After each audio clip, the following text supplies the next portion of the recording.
Bonjour à tous, Yoann Macéus avec vous pour cette petite vidéo sur la loi Avenir Professionnel et ce qu'elle a pu modifier pour le volet handicap au travail. Donc on va parler principalement de ce qui se passe pour les entreprises.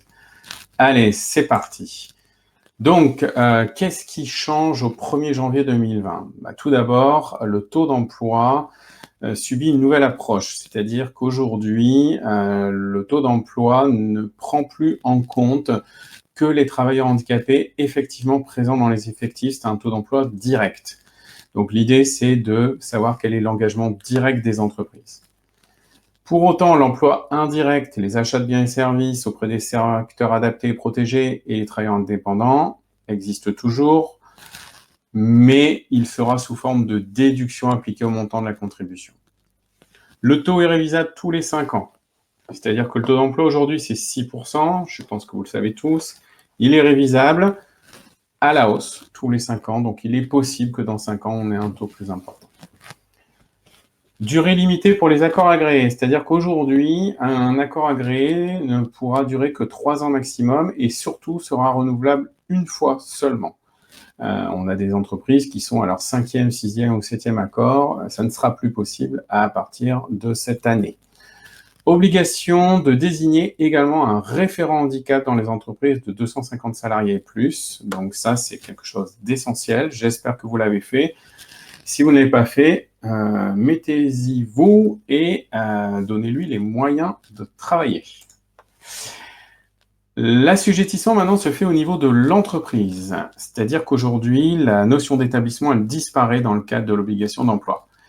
Ça veut dire quoi? Ça veut dire qu'en fait, avant, si je considérais que l'assujettissement était au niveau des établissements, j'avais des établissements de moins de 20 salariés, et donc ce n'était pas pris en compte par la loi. Aujourd'hui, on regroupe tout au niveau de l'entreprise. Donc forcément, pour certaines entreprises, ça va faire augmenter la contribution d'emploi, tout simplement. Et même, il y aura des entreprises qui n'avaient pas à payer de contribution et qui vont se retrouver avec une contribution à payer. Donc ça peut quand même être très, très problématique pour certains. Donc, par rapport à ça, des mesures transitoires ont été prises en compte qui vont adoucir cette augmentation entre 2020 et 2024. Vous avez fait au 1er mars 2020 maximum votre dernière déclaration en ligne pour 2019. À partir de maintenant, c'est la DSN tous les mois où on va déclarer nos salariés en situation de handicap dans l'entreprise. Tout le monde déclare, y compris les moins de 20.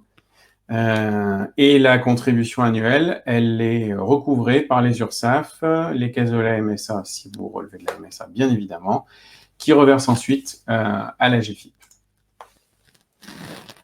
L'RQTH, elle est simplifiée, c'est-à-dire qu'elle peut être attribuée à vie pour certaines personnes dont le handicap est jugé irréversible. Donc ça, c'est quand même un point intéressant pour certains.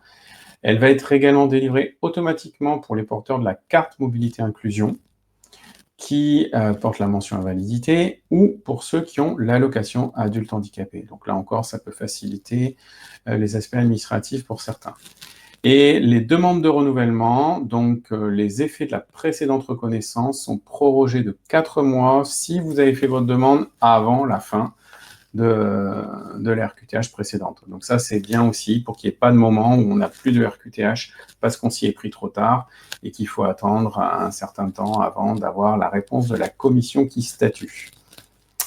Autre point important, on fait comment pour atteindre ce taux d'emploi de 6%? Eh bien évidemment, le premier point, c'est le recrutement, c'est le maintien dans l'emploi sous toutes ses formes, qu'on soit en CDI, qu'on soit en contrat d'intermittent, qu'on soit en stage rémunéré ou non, ou toute autre forme encore. Un point important que certains ne connaissent probablement pas, le travailleur handicapé qui a 50 ans et plus, il va compter pour 1,5 dans le calcul de l'effectif, au lieu de 1. Donc ça, c'est quand même loin d'être neutre. Et après, bien sûr, les autres actions qui viennent en déduction du taux d'emploi sont toujours présentes. Les achats de produits et services auprès d'un ESAT, d'une entreprise adaptée, d'un travailleur indépendant handicapé, les déductions de dépenses directes dans la limite de 10% de la taxe, les exemples des travaux, des moyens de compensation du handicap, des formations, des sensibilisations, des outils de communication. On a pas mal de clients avec qui on travaille sur ces aspects-là, nous concernant chez MyRH Conseil. Donc concrètement, quelles sont vos obligations depuis janvier? Les moins de 20 salariés déclarent, même s'ils ne sont pas soumis à l'OETH.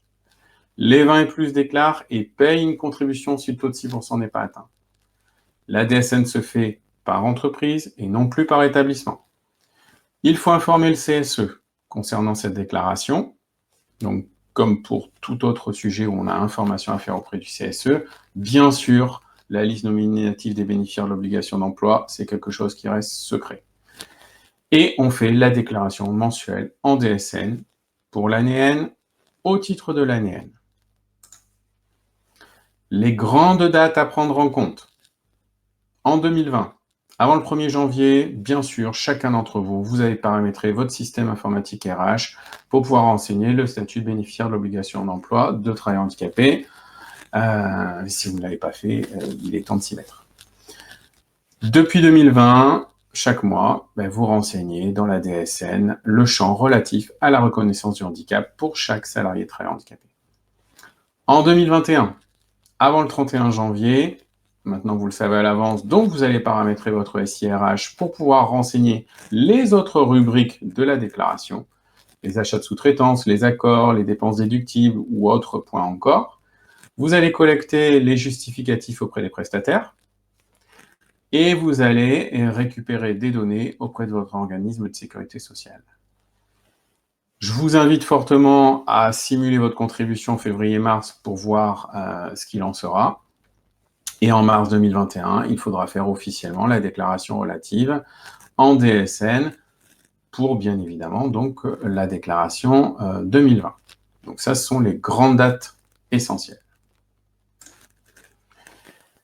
J'ai fait très court, il y a plein d'autres choses à dire. Contactez-moi si vous voulez en savoir plus. Ce qui est important, c'est quoi? C'est que là, vous avez la base. Après, cette base, on vous l'offre en PDF si vous nous en faites la demande. Ce qu'on vous offre, qui est encore plus intéressant, c'est un modèle qu'on a mis en place suite aux travaux qu'on a pu faire chez nos clients. Comment agir concrètement sur le handicap au travail. Donc pour ça, vous me envoyez vos noms, vos prénoms, votre entreprise, mail, téléphone, pour y avoir accès. Vous m'envoyez ça soit par mail, qui s'affiche à l'écran, soit sur LinkedIn. Voilà, j'espère que ça vous a plu, que ça vous a intéressé.